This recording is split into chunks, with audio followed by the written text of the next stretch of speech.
Alpine are closing in on a replacement for former team principal Ollie Oakes as they approach former sporting director Steve Nielsen. Now obviously the Alpine organisation has been without a team principal over the course of the last few weeks, in fact since the Miami Grand Prix, after Ollie Oakes resigned from his position for personal reasons. Now we do know the reports regarding that mean that his brother has reportedly been arrested, although we have no further confirmation of any of the case details. We know that Ollie Oakes won't be returning any time soon. Now, despite the fact that Ollie Oakes will not be returning to Formula 1, he has been seen with the high-tech organisation over the course of the last couple of Formula 1 weekends, but we are expecting Steve Nielsen to be approached, or has been approached at this point, by Alpine as they look set to potentially appoint their new sporting director. Now, he is a lead candidate for the vacant position as F1 team boss at the Alpine Formula 1 organisation. Obviously, we know that Alpine have pulled away from being an engine manufacturer for 2026 and beyond, where they're going to be taking on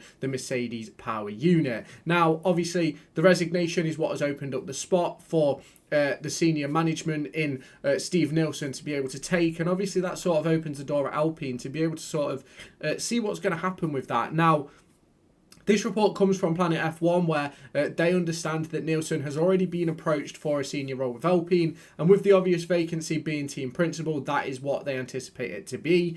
They believe that discussions have taken place over the course of the Spanish Grand Prix with Flavio Briatore, who is obviously the executive advisor, despite the fact that, what year was it, 2008, where he was obviously a part of Crashgate, although he obviously disagrees with anything to do with that. Now, obviously, the team principal role is vacant. We don't know if Nielsen will be given that role, but if an agreement is to be reached, that is obviously sort of the expectation. That is the role that is available. Now, there is a possibility that he could have sort of like a different role within the team, where he's sort of maybe, say, a director or like a team representative, rather than necessarily being given sort of the team principal role, because obviously we know at Alpine they have a ton of executive advisors and things like that, in which that realistically means that they don't necessarily need a team principal. Obviously, Flavio Briatore has been handling a lot of that sort of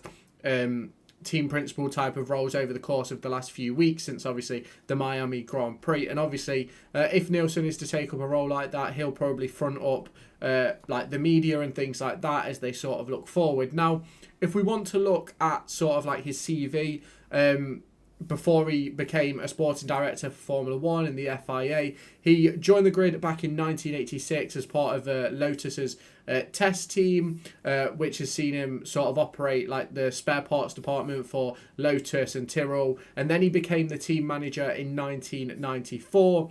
He then had some stints at Benetton under Flavio Briatore, Tyrrell, Honda and Arrows, before returning to Enstone in 2001, where he became the sporting director. He spent the next 10 years in this role, which overlapped with Flavio Briatore until obviously Briatore got banned from F1 back in 2009, and he remained with Alpine, Renault, whatever you want to call them, for a large period of time, until he then moved over to Lotus. He then switched to Caterham to be the sporting director in 2012, and joined Toro Rosso then in 2013, and then joined Williams towards the back end of 2014 as the sporting manager. Now, realistically, if he was to become team principal, the reports suggest that they would have to gain approval from the FIA, as well as other team managers, essentially technical directors and things like that, to sign off on it. Now, I believe that's sort of common for these sorts of roles, so that obviously when you regard the situation in which he left the FIA, I believe it was to do with the way that Mohammed bin Sulayem has been running the show at the FIA, where it's essentially a dictatorship, and money wins all, essentially. We obviously know the reports of bribes and things like that with the FIA over the course of the last 12 to 18 months that we haven't necessarily sort of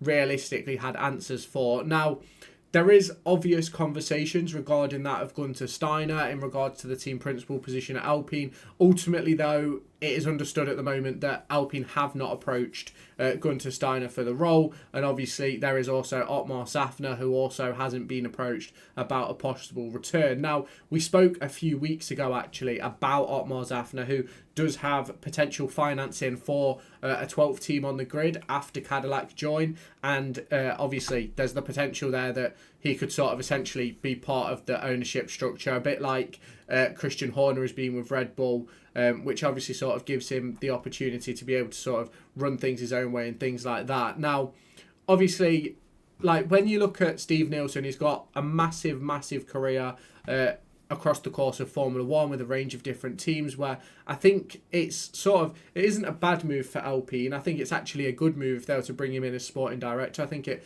ultimately gives them a great opportunity to sort of move forward and come together and sort of make things right. Now, obviously the big question is going to be obviously was part of that role, sporting director role with Formula One back from 2017 until 2023, and then obviously left the FIA at the end of 2023. And I think in regards to those potential roles where you're talking about working for Formula One, working for the FIA, he may have an inside hand on what is potentially going on with regulations and things like that. So ultimately, there may be a few question marks on his head. But in my opinion, I think if you look at the likes of the other teams, there's always someone who's worked somewhere else. Like, there's always a conflict of interest across the course of Formula One, and especially you can look no further than the two Red Bull organisations, with obviously Red Bull and Visa Casap Racing Bulls, all owned by the same people, ran by the same people, and as much as they say they're two separate teams, they're quite clearly not, by the way that they can just pick up and drag and drop their drivers, as they did with Liam Lawson and Yuki Tsunoda. And obviously, if you go back with how they dropped Daniel Ricciardo for Liam Lawson, and how these sort of things happen. And ultimately, as much as I don't agree with the two-team model, I understand why it's their benefit, and ultimately there's nothing that anybody can do about it right now. But it's one of those where I do genuinely believe that Steve Nielsen returning to Formula One to work for Alpine would be a good move. Do I believe that it will be a team principal role? Right now, I'm not entirely sure, because if you go back to, I think it was across the course of the season where Otmar Safner left, they literally just had essentially like the heads of each department sort of be the team principal per se, where they all made joint decisions and things like that. Now, whether someone had sort of 100% control, I'm not entirely sure in that regard. I know it was, what's his name?